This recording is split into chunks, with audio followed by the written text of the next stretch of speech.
నమస్తే, welcome to Abhinav Bharat. ప్రస్తుతం నిజామాబాద్లోని IT tower గురించి మనం ఒకసారి మాట్లాడాలి. ఎందుకంటే ఇది దాదాపు 2 సంవత్సరాల క్రితం, అంటే 2023 ఆగస్టులో ప్రస్తుతం నిజామాబాద్లో ఒక ఐటీ టవర్ని నిర్మించారు. దీని ముఖ్య ఉద్దేశం ఎందుకైతే వెనుకబడినటువంటి గ్రామాలు, ముఖ్యంగా సిటీ లెవెల్లో కాకుండా డిస్ట్రిక్ట్ లెవెల్లో మంచి నాణ్యత ప్రమాణాలు, అంటే నైపుణ్యం వెలికి తీయాలి, స్టూడెంట్స్లో కావచ్చు, యువతలో మంచి టెక్నికల్ స్కిల్స్ పెంపొందించే విధంగా 2 సంవత్సరాల క్రితం అయితే నిర్మించినటువంటి పరిస్థితి. గత బీఆర్ఎస్ ప్రభుత్వం పోయిన తర్వాత కాంగ్రెస్ ప్రభుత్వం అధికారంలోకి వచ్చినప్పటి నుంచి దీనిపైన ఇప్పుడు తాజాగా ఫోకస్ పెట్టినటువంటి క్రమంగా చూడొచ్చు. ఎందుకంటే చాలా రోజులుగా విద్యార్థులు ఇక్కడి నుంచి దూర ప్రాంతాలకు, అంటే హైదరాబాద్ కావచ్చు, మెట్రో ప్రాంతాలకు వెళ్ళి అక్కడ నేర్చుకుంటున్నారు, చదువుకుంటున్నారు. కాలేజీలలో వాళ్ళు చదువుకున్న చదువుకి ఇక్కడ అవకాశాలు కనుక లభిస్తే మరింత ప్రోత్సాహం ఉండేది. ఇక్కడ ప్రోత్సాహం కోసం ప్రస్తుతం కాంగ్రెస్ ప్రభుత్వం అయితే దీని మీద దృష్టి పెట్టిందని చెప్పొచ్చు. ప్రస్తుతం మనం చూడొచ్చు, ఐటీ టవర్ నిర్మాణం దాదాపు 2 సంవత్సరాలు గడిచిపోయినప్పటికీ ఈ మధ్య కాలంలోనే ఇది చర్చకు తావిచ్చిందని చెప్పొచ్చు. ఇప్పుడు దీనికి సంబంధించి ప్రభుత్వం విద్య మీద స్పెషల్ ఫోకస్ పెట్టినటువంటి నేపథ్యంలో దీన్ని మరింత హంగులుగా ఏదైతే చుట్టుపక్కల ఉన్నటువంటి నిజామాబాద్ చుట్టుపక్కల ఉన్న విద్యార్థులకు నాణ్యత ప్రమాణాలు పెంచి టెక్నికల్ స్కిల్స్ని ట్రైనింగ్ ఇవ్వడం కావచ్చు, వాళ్ళని ట్రైనింగ్ చేసి ఉద్యోగ అవకాశాలు కల్పించే విధంగా ఏర్పాటు చేసినటువంటి సిచ్యువేషన్ మాట్లాడదాం. దీనికి సంబంధించి ఒలింపిక్ అసోసియేషన్ జనరల్ సెక్రటరీ ఉన్నారు, మాట్లాడదాం. అన్న, ఏంది, ఎట్లా చూడాలి?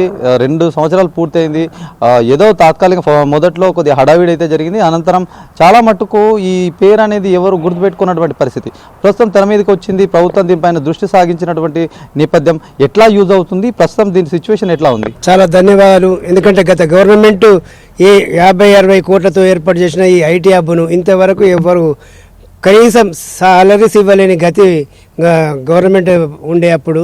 కానీ ఇప్పుడు సుదర్శన్ రెడ్డి గారికి ధన్యవాదాలు. ఎందుకంటే జిల్లా విద్యార్థులకు నాణ్యత లోపించకుండా ఇక్కడ కోచింగ్ క్యాంపులు ఏర్పాటు చేస్తే చాలా బాగుంటుంది.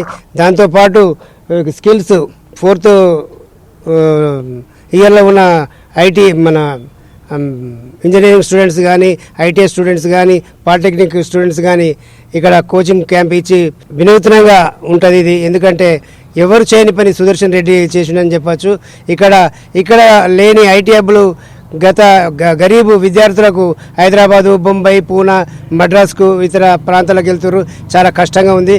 ఇక్కడ ఆయన మంచి శిక్షణ ఇస్తే నైపుణ్యం గల విద్యార్థులతో ఇక్కడ ఐటీ హబ్ ఉపయోగపడుతుందని చెప్పి అంటున్నాం. ప్రస్తుత పరిస్థితి ఎట్లా ఉంది? ఇప్పుడు ఇది నిరుపయోగంగా ఉన్నదని చెప్పచ్చా, లేకపోతే ప్రస్తుతం అయితే నడుస్తూ ఉంది దీనికి సంబంధించినటువంటి శిక్షణ కావచ్చు, వాళ్ళకి జాబ్ ఇచ్చే ప్రయత్నాలు ఇవన్నీ గత గవర్నమెంట్ ఏర్పాటు చేసింది, కొన్ని కంపెనీలు కూడా తీసుకొచ్చింది. కానీ కంపెనీలో పనిచేసే వాళ్ళకు కూడా కనీసం సాలరీ కూడా ఇవ్వలేకపోయింది. ఇది వేస్ట్గా ఉన్నదని చెప్పి మనం చెప్పచ్చు. అంటే ఎట్లా ఇప్పుడు దీన్ని కరెక్ట్గా ఇంప్లిమెంట్ చేస్తే కనుక ఇక్కడ నిజామాబాద్ యువత చాలా మంది ఉన్నారు. ఇక్కడ నుంచి వేరే సిటీలకు వెళ్ళి జాబ్ చేస్తున్నారు, గల్ఫ్ అరబ్ కంట్రీస్కి సైతం పోతున్నారు.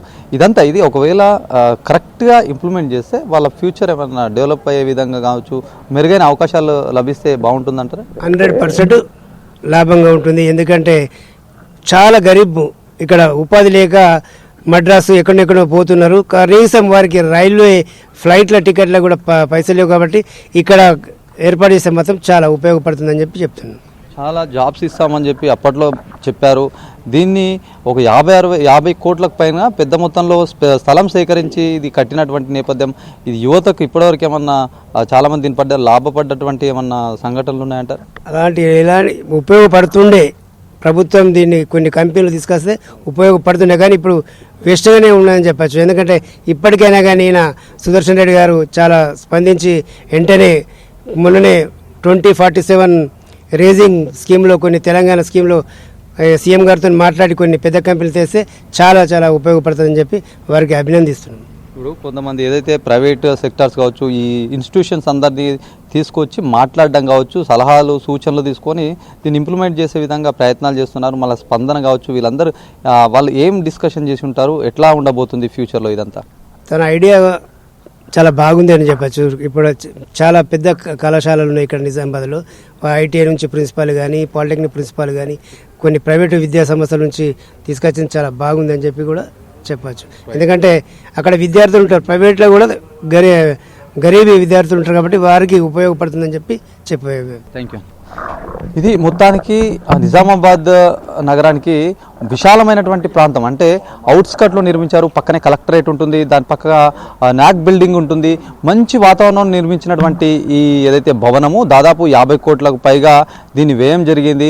2 సంవత్సరాలు పూర్తయినప్పటికీ ప్రస్తుతం నిర్మాణం జరిగింది, ఏదో తూతుమంత్రంగానే నడుస్తుంది. దీనిపైన ప్రత్యేకంగా ఇప్పుడు ఫోకస్ పెట్టారని చెప్పి చెప్తున్నటువంటి పరిస్థితి. ఏదేమైనప్పటికీ జిల్లాలో ఉన్న మారుమూరు ప్రాంతాల్లో ఉన్నటువంటి చాలామంది నిరుద్యోగులు కావచ్చు, యువత కావచ్చు, దీన్ని చదువుకునే విద్యార్థులు కావచ్చు, ఆ శిక్షణ ఎక్కడనో బయట చేసి ఎక్కడెక్కడనో జాబులు చేసి సొంత ఊరిని మర్చిపోతున్నటువంటి క్రమంలో ప్రస్తుతం దీన్ని మరింతగా అభివృద్ధి చేస్తే చాలా మట్టుకు యువతకు ఇక్కడ ఒక ఉపాధి లభించే అవకాశం అయితే ఉంటుంది. దీనిపైన ఇప్పటికే కాంగ్రెస్ ప్రభుత్వం దృష్టి సారించిందని చెప్పి చెప్తున్నటువంటి పరిస్థితి.